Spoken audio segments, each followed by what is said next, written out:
Hello and welcome to the channel. I'm Dr. Tom Pepper and today we're going to be looking at epistemology in the 21st century. So first I'm going to introduce you to this core topic in philosophy of epistemology, the study of knowledge, and then look at three particular problems that we have with it in modern times. I'll be offering a couple of solutions to those problems at the end, but really it's just to get your brains thinking about how you deal with knowledge in the modern internet age with so much information out there, how you can parse that and the best ways to approach it, the kind of pitfalls that you should be aware of in the 21st century. It's kind of a follow-up to my skepticism and conspiracy theories video, so go check that out if you haven't already. That also focuses on epistemology and how we can really know things in the world, which, like I say, is a core component of philosophy, because if you don't know how you know things, then you can't really claim to know anything about anything. So let's get started. The study of epistemology really got started in the Enlightenment, the sort of 1600s and 1700s, particularly the 1700s. Epistemology became divided into two main schools, empiricism and rationalism. Empiricism, characterized by particularly British thinkers like Hume and Locke, was all about direct sensory evidence. And they said that all you know because you've experienced it with your sight and you've heard it or you've tasted it, and now you know about the real world, about the objects. The school of rationalism, characterized more by continental thinkers like Descartes and Kant, they rejected that because they thought that sensory evidence could be fooled too easily, right? You might be dreaming or hallucinating, your senses go wrong all the time. So they thought that the true source of knowledge lay in your rationality, your ability to, have sensory experiences about the world, but then use your reason to work out which were good experiences or true experiences and which weren't. So rationality itself was the bedrock of all knowledge, not the sensory experience. Both of these schools of epistemology were a break from tradition, which had mostly focused on knowledge being sort of sent from above, divine knowledge or knowledge through revelation or knowledge through the scriptures. The Enlightenment really changed all that and said, well, how do we really know things? Because religious claims aren't particularly linked to truth in any special way. So we need to look at how we really know things as opposed to how religion tells us we should know things. Those specific fundamental questions aren't what I want to look at today. I just want to look at knowledge and how we gain it today and what the problems with that are. Knowledge, by the way, for a quick definition, normally gets defined as a justified true belief. So by justified, we mean that you came about it in the right way, and by true, we normally mean something like it coheres with how the world really is. The justification is important because it rules out guessing. So I might say, I know I'm going to win the lottery tomorrow because I'm wearing my lucky socks. And then I do win the lottery tomorrow, right? But I didn't really know that, I just guessed. So in the time of the Enlightenment, most information, because information itself was pretty scarce, it would come mostly through word of mouth, just people you knew directly who would tell you things about the world, and they themselves would get that information through word of mouth. Near at the end as well, there were newspapers, and that's the start of sort of big information, if you want to call it that very broadly, of information being much easier to disseminate, which means that true knowledge can spread much more quickly, but false knowledge and false beliefs can also spread much more quickly, and that's one of the key problems we face today. In the time of the Enlightenment, regular people might not have known much, but they also wouldn't have been wrong about much. They just wouldn't have known what was happening on the other side of the world or with science. Most knowledge claims can be dealt with pragmatically, so if you're a farmer, then most of the knowledge that matters to you is going to be about farming, and it's fairly easy to work out what's true or false there, because it'll be contradicted or not. So if you have two people telling you the best way to grow potatoes, you just need to try each way, and you'll figure out which way is best for you and gain knowledge that way. But now we're expected to know about all kinds of things happening all over the world. To just take part in ordinary conversations, we need a much bigger stack of knowledge than anyone in the Enlightenment would have done, except for like world leaders who might need to know what was happening in other areas of the world. The first problem I want to identify in 21st century epistemology is an overabundance of truth claims. So if you go online now, if you go to social media, if you go to Twitter, I'll bet you can probably find that any particular truth claim is being supported by somebody, right? Like there are flat earthers in the world, there are people that think that a satanic cult is running everything, right? There are all these kinds of people who will argue for any particular truth claim. So if you just sit there and go online, you're going to be fed all this information, and it is quite hard to parse what's true and what's false, right? It's hard to get a proper justification for the belief you gain off the internet, and it's also quite hard to know if it's true, but at the same time it seems necessary.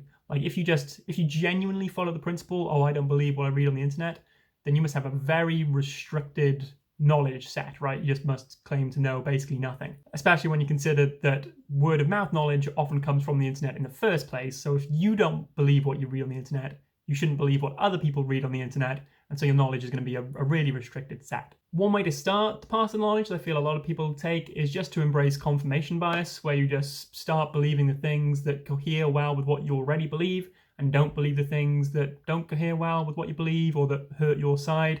So one example of this is the 2020 elections. I understand YouTube's being a bit picky about what people can say about this topic, so I'll just say I don't really know what's true in that situation, but it seems like, the studies seem to show way more Republicans think the election was stolen than Democrats, right? And it's not like they're getting completely different sources, so it's probable that there's a large element of confirmation bias there. Republicans think it was stolen because they're Republicans, and Democrats think it wasn't stolen because they're Democrats, right? And in 2016, it was the other way around when the Democrats were talking about Russia. Way more Democrats thought that it was stolen than Republicans. Again, that's just political convenience and confirmation bias doing the work there.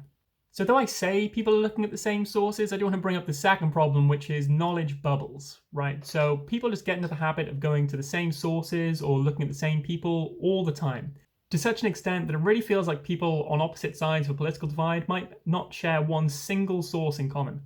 So when they're making their arguments are all based on truth claims that the other person just might not have seen at all, might not have encountered them at all, or just wrote off completely when they did. I think in an ideal world, the media could solve this problem, right? It would burst everybody's bubble by showing you one fixed set narrative that was definitely true, that was justified because they'd done the research, and that was true and that it cohered with real events. But American media seems to have gone completely off the rails, and I think British media is going the same way. They just seem to be activists now more than journalists. They aren't concerned with what's true and delivering you knowledge. They're concerned with promoting one side over the other. Which is a real shame because it means that these bubbles are never going to get burst. They want you in the bubble so they can keep selling you the same news over and over again. Obviously, you could say that people in the Age of Enlightenment were also in these bubbles, much more restricted bubbles, but they were much less likely to encounter false beliefs, because if there was something they believed firmly, say about the nature of their life and their world, that could easily be contradicted by experience, right? If they believed something was happening way off on the other side of the world, that might not be contradicted by experience, but then they'd have no reason for believing that. So now if I believe that someone is an evil Satanist or that the earth is flat, I might be able to find lots of evidence to support my view, which I couldn't have done in the Enlightenment times because there wasn't much information out there, and it's much less likely that my view is going to be contradicted, right? Because what could ever really be done to convince a flat earther that the earth isn't flat? They're just going to assume everything is some sort of con job on them for some reason to make them convinced that the earth is flat, right? So that's sort of the two sides of that problem. The nature of the problem is that people are trapped in their own bubbles and are often quite happy to be trapped in their own bubbles. And the second part of that is that those bubbles are never going to be burst because the media has no interest in bursting them. And there are some beliefs that you'll acquire through the media that can just never be contradicted because you'll never really be in a position to properly check if they're true or not. The third problem then, which might be the most important one going forward, is the existence of these new knowledge monopolies. So you now have Twitter disputing claims on its site, so it obviously thinks it's an arbiter of truth. YouTube as well has started taking down videos that it thinks are untrue. And obviously Google is an arbiter of knowledge. If you type stuff in, this has happened over the last few years, it'll come up with an answer for you. Like Google suggests that it knows the truth and it will give it to you quite easily. These corporations always have an agenda, even if it's just a very broad pro-corporation or pro-themselves agenda, that will always conflict with truth, and they all have quite tight links with one another, which is something that really might start to cause problems in the years to come. It's interesting to think that 200 years ago, it would have been very difficult to fool a nation full of people, even if those people might have been less informed about stuff than we are today, stuff like general science and hygiene and stuff like that, right? They would have known less, but it would have been difficult to fool everyone in medieval Britain, because how would you do it? You need to send out riders to every house to tell people that was true, and you just have to hope they believed it because the king said it was true or something. But now you can fool everyone in the world in a day, right? If BBC and most top American news companies ran with the story, almost everyone would believe it no matter what it was, because we just don't have time to go around questioning news organizations, right? If you do it for one story, you have to do it for every story, and nobody has time to do that. As the knowledge monopolies have risen, word of mouth has become much more common too, in that, we can communicate with each other. I can communicate with you right now. I'm not, under the thumb of a knowledge monopoly or anything like that. We can just talk to each other one-to-one, but those channels are being restricted by the knowledge monopolies, right? So again, we've seen that this year because it's an election year, lots of stories being censored, people aren't allowed to talk about them. So you can't ever trust, well, one, obviously, that people are saying things that are true on social media, but also that you're seeing the whole range of truth claims that might be out there. Because it might just be that the knowledge monopolies have decided that this is one truth claim, true or false, that we don't want spread around, so no one's going to hear about it anymore. And it's quite easy for them to do that when they put their mind to it.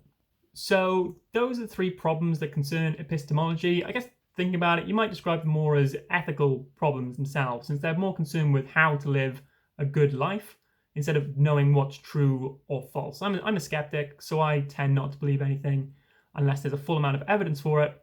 But at the same time, I need to act as though I believe lots of things, right? I mean, technically as a skeptic, I'm not fully 100% sure that the chair I'm sitting on right now exists, right? Because I could be dreaming or something like that. But I sure as hell act like the chair exists because I couldn't conduct my day otherwise. So the two main solutions to living a good life with all these problems is either go full skeptical, admit that you know nothing as a starting point, and just believe very little, so that you're wrong about things very little, but also right about things very little. This would probably prevent you from getting involved in any big political or social movements, because you just wouldn't really know that the thing they were campaigning against was really true. You have to be skeptical of that. The other solution then is to go the other way, just go whole hog and embrace the bubble. Just admit that your values are more important than whether what you're talking about is actually true or false, and fight for your values at every turn. This means you'll probably believe way more false things than the skeptic, but also way more true things than the skeptic, right? And you'll still have a consistent epistemological standard, you'll just believe more than the skeptic would. And that really, to me, seems like the only way you can get involved in today's very tribal political landscape. Is just to say, well, this is my team, and I'll believe the truth claims from this team. Because otherwise, you're just going to get yourself in a mess. And you won't be able to stick to one particular political ideology, because ultimately, none of them have a perfect relationship with the truth, right? We all kind of know that. So that's the general overview for today. I hope you found it useful. If you did like the video, please leave me a like. Subscribe to the channel if you're new to get notifications for all my upcoming videos. And leave a comment if there's any questions you'd like to ask or anything you'd like to contribute. Should be having out a few more videos later in the month, covering maybe Brexit and maybe issues around gender, since that's been a hot topic in the news this month. Until then, have a good one, and I'll see you next time. Goodbye.